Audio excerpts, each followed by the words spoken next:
Yes, children, this video is for 9th standard and we are dealing with the solution.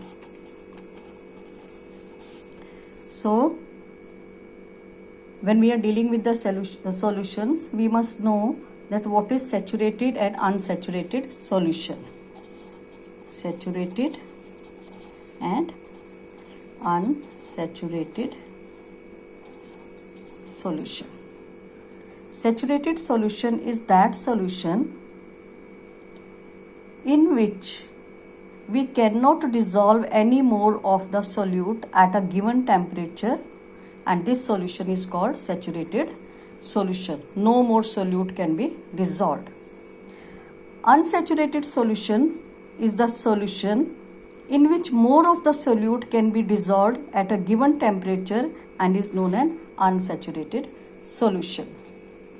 So it means every solution is unsaturated before becoming saturated. For example, if I take a glass of water and I want to add some sugar to it. So in the beginning, I can add some spoons of sugar in it, then it is unsaturated until I am able to add sugar to the solution, sugar to the water, the solution is unsaturated. A stage will come when at the same temperature, no more sugar can be added to that solvent. Here solvent we are using water. So it means now at that temperature that solution has become saturated. अगर हम solvent में और sugar या कोई भी solute add कर सकते हैं तो वो सॉल्यूशन अनसैचुरेटेड है at given temperature. Temperature same रहेगा, टेम्परेचर हम चेंज नहीं करेंगे. अ स्टेज विल कम जब उसकी डिजॉल्व सॉल्वेंट की डिजॉल्व करने की कैपेसिटी खत्म हो जाती है, वो और सॉल्यूट डिजॉल्व नहीं कर सकता, then that solution is known as saturated solution.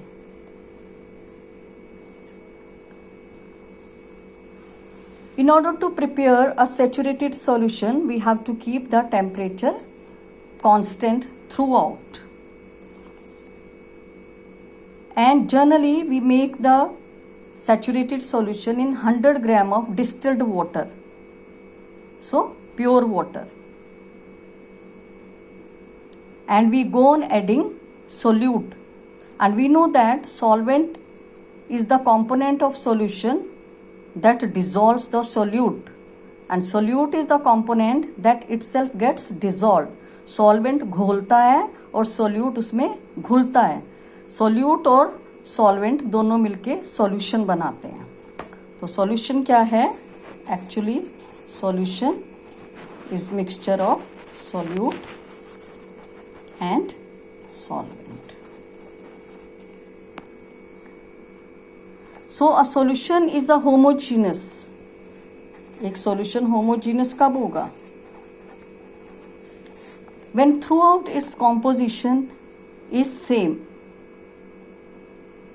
at particular temperature. Means if a glass of water is there throughout, हम glass of water और ये solution कहीं से भी ले लें, the composition is same, then it means it is properly mixed. That solution is homogeneous mixture or homogeneous solution. Now we'll see that what is the effect of cooling on a saturated solution.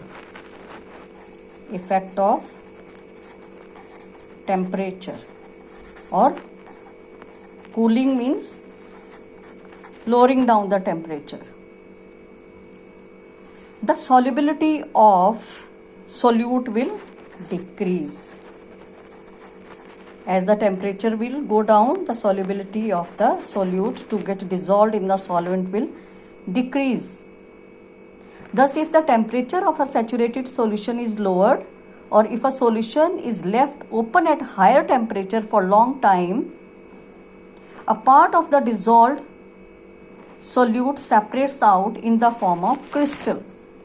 तो क्या होगा कि water separate हो जाएगा, evaporate हो जाएगा और अगर वो सोल्यूट क्रिस्टल की फॉर्म में आ सकता है तो उसके क्रिस्टल्स बन जाएंगे. So will get crystals of that because when we will lower the temperature water will evaporate. So the solubility of the solute will decrease. Thus remaining solution is still a saturated solution but at lower temperature. अब जो पीछे जो solution रह गया वो अभी भी saturated है क्योंकि water उसमें से जो extra था वो separate हो गया है. So that is also a saturated solution at lower temperature on cooling, and that is also a saturated solution at lower temperature. Effect of heating on a saturated solution. Effect of temperature पहले हमने देखा cooling. Heating means increasing the temperature. If a saturated solution is heated to a higher temperature then it becomes unsaturated. मतलब saturated solution को अगर हम temperature increase कर देंगे तो ये क्या बन जाएगा? अनसैचुरेटेड. अनसैचुरेटेड बन गया, it means we can dissolve more solute to it. More solute can be dissolve in this solution. Now a saturated solution can be made unsaturated by adding more solvent to it. अब एक तो तरीका है कि हम इसको heat कर दें सैचुरेटेड सॉल्यूशन को तो ये अनसैचुरेटेड हो जाएगा. अनसैचुरेटेड हो जाएगा मीन्स इसमें हम और सॉल्यूट ऐड कर सकते हैं.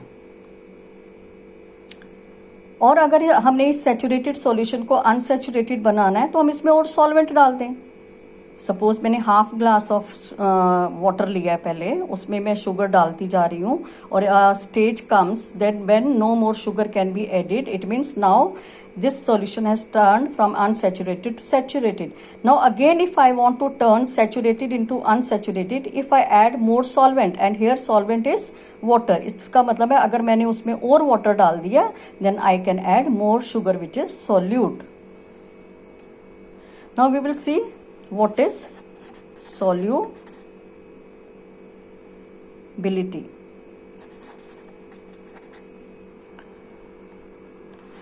Amount of solute that dissolves in 100 gram of solvent to form a saturated solution at a particular temperature is called its solubility.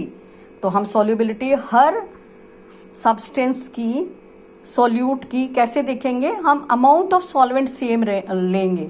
ये नहीं कि amount of solvent अलग अलग है तो then we cannot compare.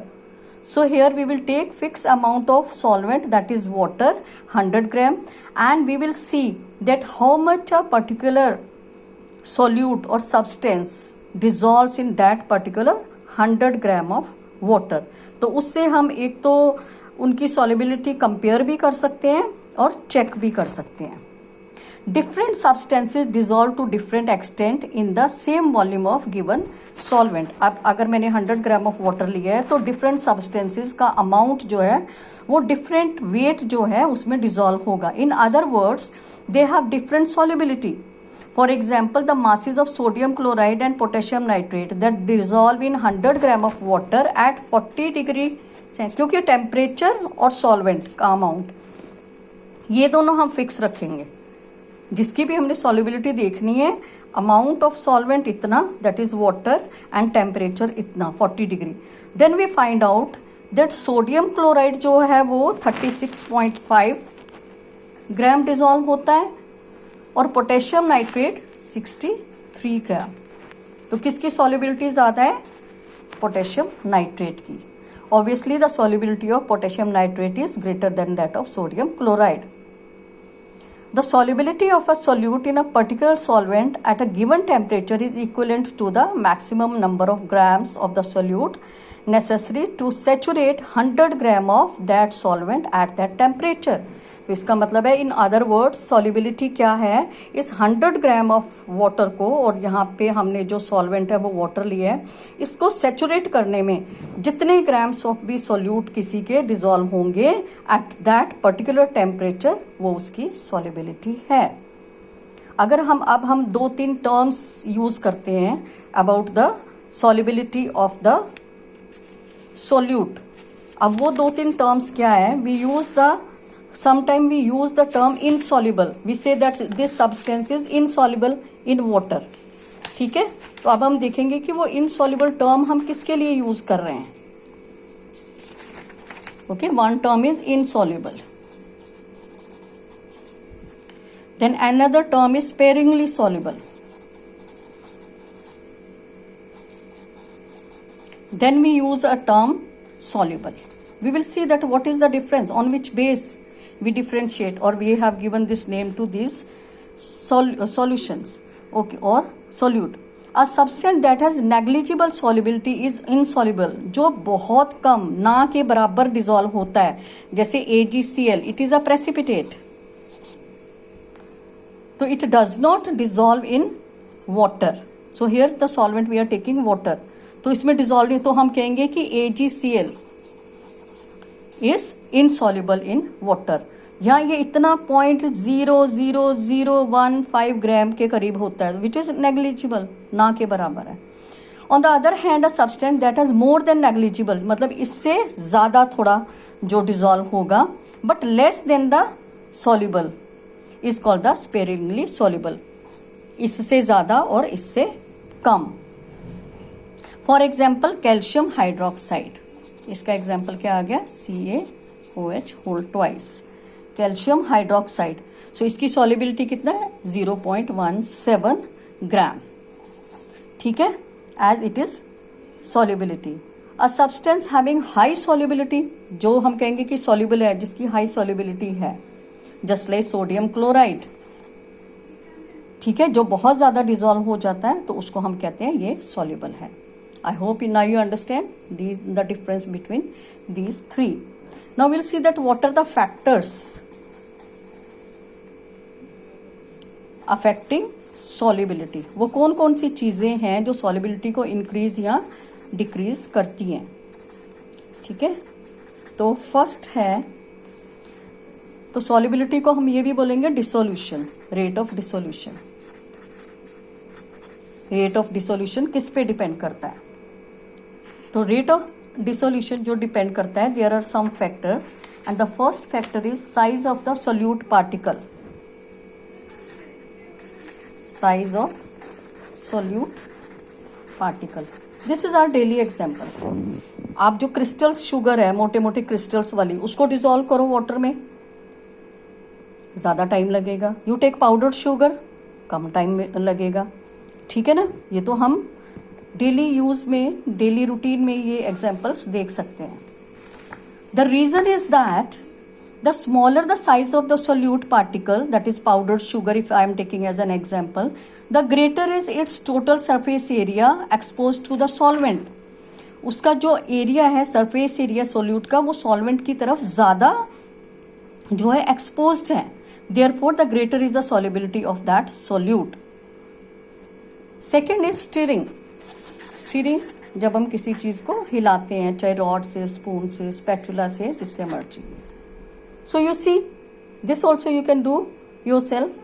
Take a glass of water, put 2 spoons or 3 spoons or 1 spoon of sugar and don't stir it. Keep it as it is. And in other, same amount of water, same temperature, same amount of solute, and you stir it. So where the dissolution is fast, where the solubility is fast, where there is stirring. So stirring increases the rate of dissolution or solubility. So this is in favor of dissolution. ठीक है, उसको more stirring, more dissolution. Smaller the size, more fast is the dissolution. Then temperature. Third factor is temperature.